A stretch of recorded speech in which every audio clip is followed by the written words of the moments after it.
Netcasts you love. From people you trust. This is TWiT. Bandwidth for iFive for the iPhone is provided by CacheFly at CACHEFLY.com.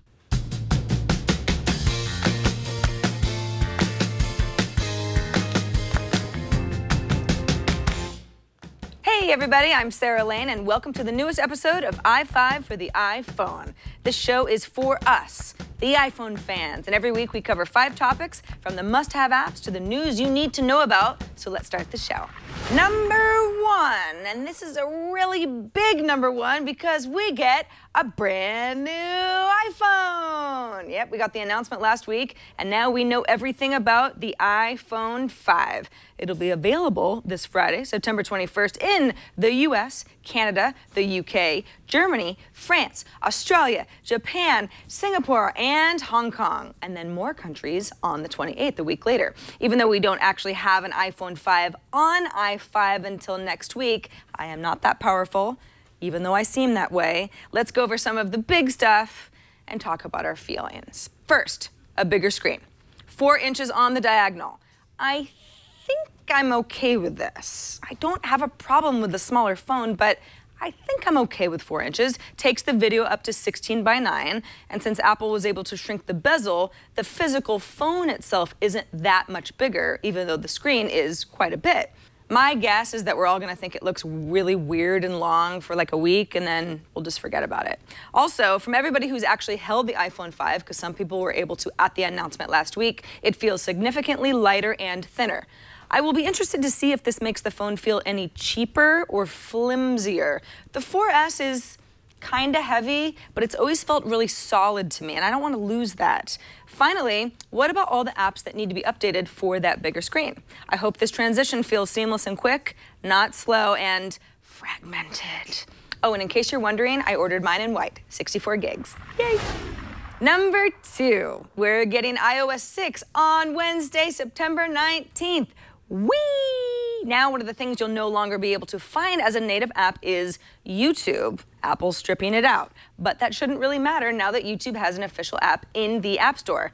And it's very nice. You've got a left-hand navigation area and easy access to your settings, your channels, what's popular on YouTube, various video categories depending on your mood, etc. Everything's there, except why can I still not upload videos from the iPhone app? The original native app didn't have that functionality either. I know I can share a video from my phone to YouTube from a video itself. I just think it's weird not to have the same option in the official YouTube app. Lance also emails us with an observation. No more removing a video as a favorite from the new app. You can add favorites, you just can't remove them. Now, the original app did allow this, so what changed? Just an oversight or something more sinister from Google? Number 3, quick, what's your heart rate? So is that what you do to find out? That's stupid. Good news, there's an app for you. It's called Cardiio, and for $5, it'll calculate your heart rate in just a few seconds by reading the heat off of your face. Yes, you just launch the app, you hold the iPhone up to your face, and Cardiio does its thing using your front-facing camera. Talk about easy.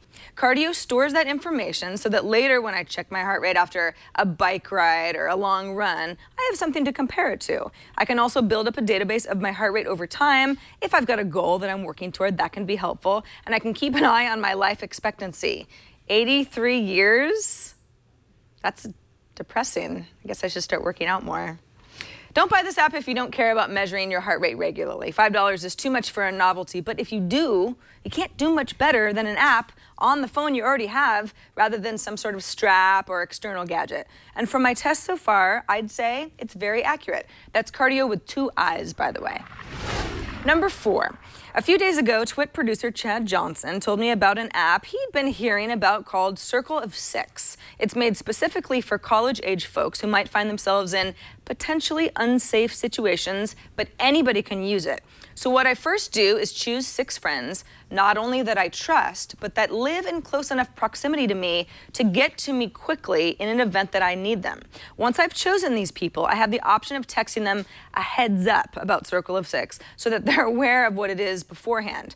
Then I have a few options. If I'm stuck somewhere and I feel unsafe, I can text my location in 2 clicks to all 6 people.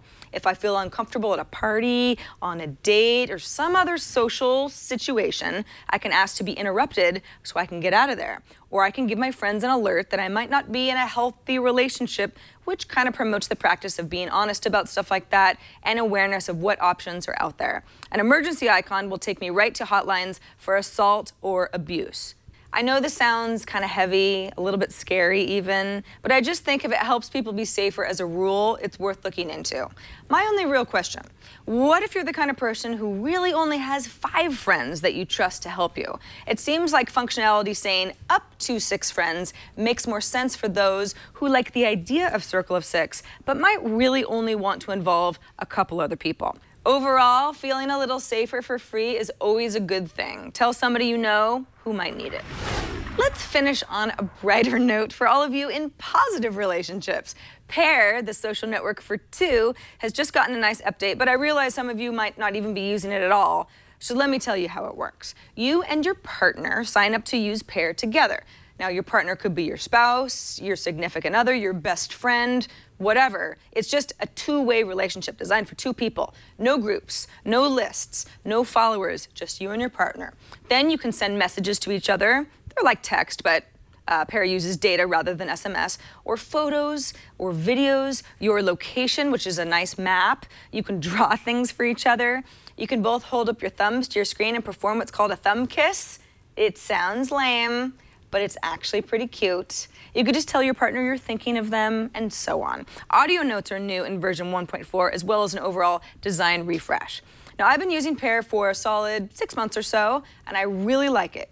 You know what it does? It keeps me from communicating too much on public networks with my partner that just aren't right for personal conversations. We all know people who do too much of that. It's also a good mixture of helpful app and silly tools. In fact, I've had people in long-distance relationships that are using Pair tell me that the silly stuff really helps. My only wish is for a desktop version, because then it could truly replace something like Facebook Messenger as the one service I use with my partner to communicate on all computers. Pair is free because love don't cost a thing. And that just about does it for this episode of iFive for the iPhone. For links to everything that we talk about in every episode, or to subscribe to the show in HD, or to catch up on shows you might have missed, just visit us at twit.tv/iFive. If you have a tip or a question or an idea, email us at iFive@twit.tv, leave us a voicemail at 614-ON-iFive, or send us a video with an app review of your own. I'm Sarah Lane, and I'll see you next week right here on iFive.